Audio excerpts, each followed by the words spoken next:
ሰላም እንደምን አላችሁ ተመልካቾቻችን። በዚህ ሰሞን ያገኘናቸው መረጃዎች ወደ እናንተ እናደርሳለን። ለዚህ ዩቲዩብ ቻናል አዲስ ሆናችሁ ሰብስክራይብ በማድረግ ቤተሰብ ሆኑ። ያላችሁን ሀሳብ አስተያየት በሀሳብ መስጫ ሳጥን ላይ ጻፉልን።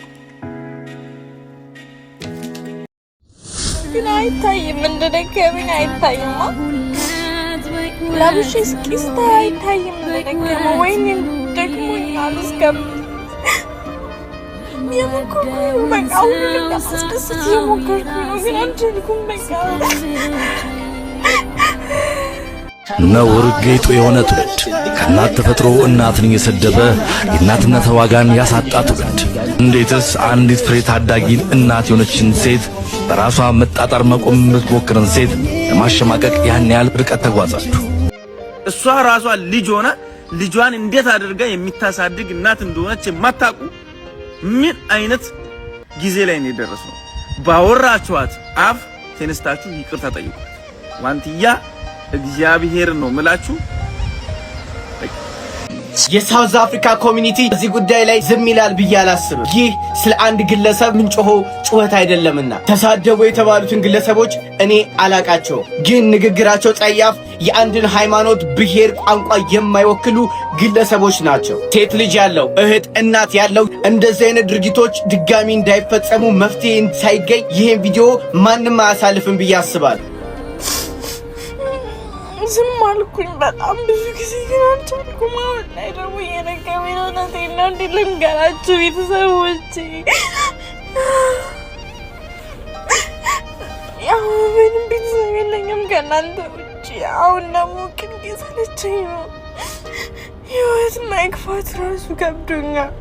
ይህንን ቪዲዮ ዋንቲያ በቲክቶክ ገጿ ላይ ከለቀቀች ጊዜ ጀምሮ ብዙዎች የተቀበሉትና ሶሻል ሚዲያው ላይ እጅግ በጣም አነጋጋሪ ሆኗል ማለት ነው። ብዙዎቹ እንግዲህ በትዝብት አይን ሲመለከቱና አንዳንዶቻቸው ደግሞ በግልጽ ወጥቶ ይህን ጉዳይ የተቃወሙ ይገኛሉ ማለት ነው። እንግዲህ የተቃወሙስ ምንድነው ለሚለው ደግሞ ዋንቲያ እንደምታውቀው ከዚህ በፊት ብዙ መከራና ብዙ ስቃዮችን ያሳለፈችና ያለ እድሜዋ በቃ ለብዙ ችግሮች መዳረጓ እናውቃለንና ያለ እድሜዋ ደግሞ ልጅ ወልዳ ልጇን ለማሳደግ ራሷን ለማኖርና በጣም ትልቅ ጥረት ስታደርግ ነበርና አንድ አጋጣሚ ደግሞ ወደ ሚዲያ ብቅ ብላ በኢቢኤስ ቴሌቪዥን ታውቃ ብዙዎች ረድቷት ደግሞ ከዛ ህይወት ወጣ ራሷን ለማንዶና ልጇን ለማሳደግ እየተጣጣረች የምትገኝ ጎበዝ ብርቱ ወጣት ሴት እንደሆነች እናውቃለንና ሰሞኑ ደግሞ ምን ተከስቶ ነው እንደዚህ ያለቀሰችውና ምንድነው ያጋጠማት የሚለው ነገር ብዙዎችን እጅግ በጣም ጥያቄ ፈጥሮባቸዋልና እንደሚታወቀው ከትላንት ወዲያ ቪዲዮ በቲክቶክ ላይ ማጋርታ ይታወቃል።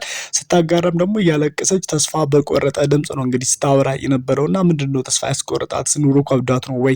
የምትበላ ልጇን የምታበላ ነገር አታ ነው ወይስ የምትጠጣ የሚባላ ነገር አታ ነው? ምንድነው የተቸገረችው ብሎ ብዙዎች አስበዋልና ግን እየወጡ የሚገኙ መረጃዎችን እንደሚያሳዩ ከሆነ ሁለት ወጣቶች ደቡብ አፍሪካ የሚኖሩና በላይፍ ላይ በተደጋጋሚ እንደሚሰድባትና እንደሚያቆሽሿት ነው።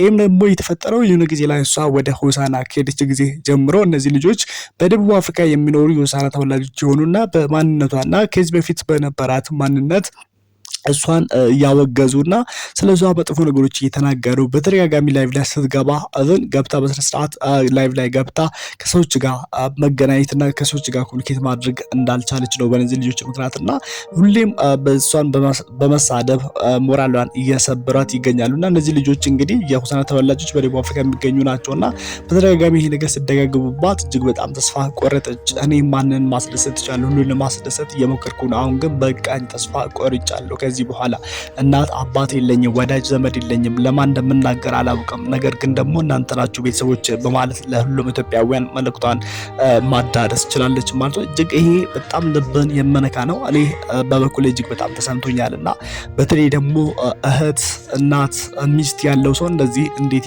ይናገራል? እንግዲህ በቪዲዮ መግቢያ ላይ ሰምታችኋል ብዬ አስባለሁና እነዚህ ልጆች ሲሰድባት እንደዛ ወዳ አይደለም እንደዛ የተፈጠረው ማለትም ያለ ዲማ እሷም ልጅ ያለች እንደማንኛውም ሴት ልጅ የራሷ ህልም ነበራት። ብዙ ማሳካት የምትፈልገው ነገር ነበር። ፍቅር ሳታይ ሰዎች ሳይንከባከባት ለራሷ እንክብካቤ ሳይደረግለት ገና እሷ ደግሞ ልጅ ሆና ለራሷ እንክብካቤ ሲገባት እንደገና ልጅ ወልዳ ልጅን ወደ መንከባከብ ነው እንግዲህ የገባችው። ማንም ሰው ደግሞ እንደዚህ ወዶ እንደዚህ አይነት ህይወት ውስጥ ይገባል ብዬም አላስብም። እሷ ወዳ አይደለም እና አንዳንድ ጊዜ ደግሞ የህይወት ጣፋንታ የሚባል ነገር አለ። በህይወታችን ውስጥ ምን እንደሚያጋጥመን አናውቅም። እኛ ዛሬያችን ነው የምናገኝ እንጂ ነጋችን አናውቅምና ሁሉም ነገር ደግሞ እንግዲህ ከፈጣሪ ሶንኛ ምንም ማድረግ አንችልም አመን ብለን ከመቀበል ውጪ እሷ ላይም የተከሰተው ነገር ይሄ ነው። እንግዲህ ያንን ፈተና ሁላችንም ብዙዎቻችን ይሄን ስንሰማ በጣም ልባችን ደንግጦ ነበርና ብዙዎቻችንም በጣም አዝነን ነበረ። በጣም ልባችን ተሰብሮ ነበረ ይሄ ነገር ሲፈጠር። ማለትም ያንድ 14 ዓመት ልጅ ህፃን አዝላ ጀርባዋ ላይ ያጠባች ልጅ ማሳደግ እናት ስትሆን በ14 ዓመቷ ማለት እጅግ በጣም ይሄ አሰቃቂና ለመስማት እንኳን በጣም የሚከብድ ነገር እንደሆነ ብዙዎቻችንም ተረድተን ነበረ በዛን ጊዜ ስንሰማ። ይሁን እንጂ ከዛ በኋላም ደግሞ ብዙ ኢትዮጵያውያን ከውጭ ሀገርም ከሀገር ውስጥም ተረባርበን እሷን ለመርዳት ሙከራ አድርገን በቢስ ቴሌቪዥንም ታይታ ብዙ ሰዎች ለሷ ሲደርሱላት ነበር። ከዛ በኋላም ደግሞ ራሷ በሁለት እግር ለመቆምና ራሷን ችላ ለመኖር እንግዲህ ቲክቶክ መጀመሪያ ይታወቃል። ከዛ በኋላም ደግሞ ብዙ ሰዎች በቲክቶክ ላይ ማስታወቂያ እያሰሯትም ላይቭ ላይም ገብታ ራሷን ለማኖር ልጇን ለማሳደግ እንግዲህ የምትጣጣር ጎበዝ ወጣት ነበረች። ጥሩ ስለ ሰው መጥፎ የማትናገር ስለ ፖለቲካ ምንም ነገር ውስጥ ስለ ሃይማኖት ውስጥ ማትገባና ጥሩ ህይወቷን ለማሻሻል ልጇን ለማሳደግ የምትጣጣር ወጣት ሴት ነበረች።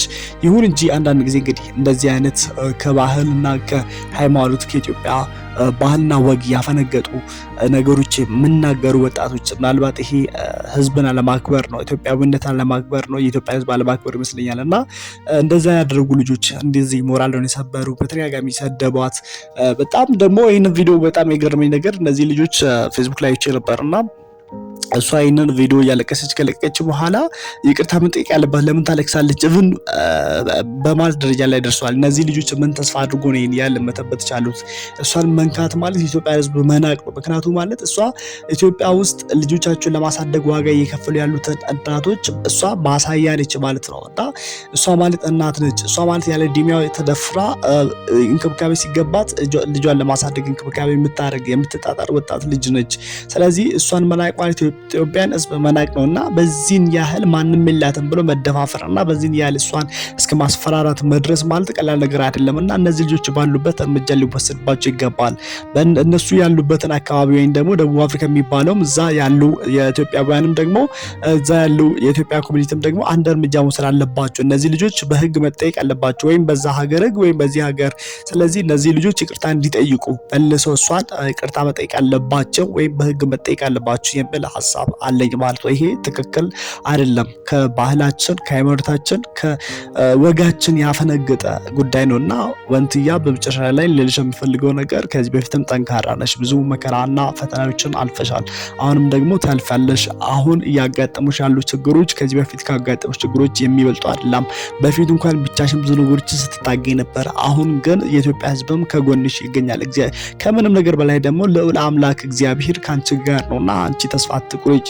ብዙ ነገሮች ይጠብቁሻል። ዛሬ ያጋጠሙ ያሉ ችግሮችን ነገ እንደ ታሪክ የምታወሪበት የምትናገሪበት ለብዙ ሴት ልጆች አርአያ ሞዴል የምትሆኝበት ቀን ይመጣል። አይዞሽ ለማለት እወዳለሁ። ለዚህ ዩቲዩብ ቻናል አዲስ ሆናችሁ ሰብስክራይብ በማድረግ ቤተሰብ መሆናችሁን እንዳትረሱ። ላለው ሰላም ወሮልኝ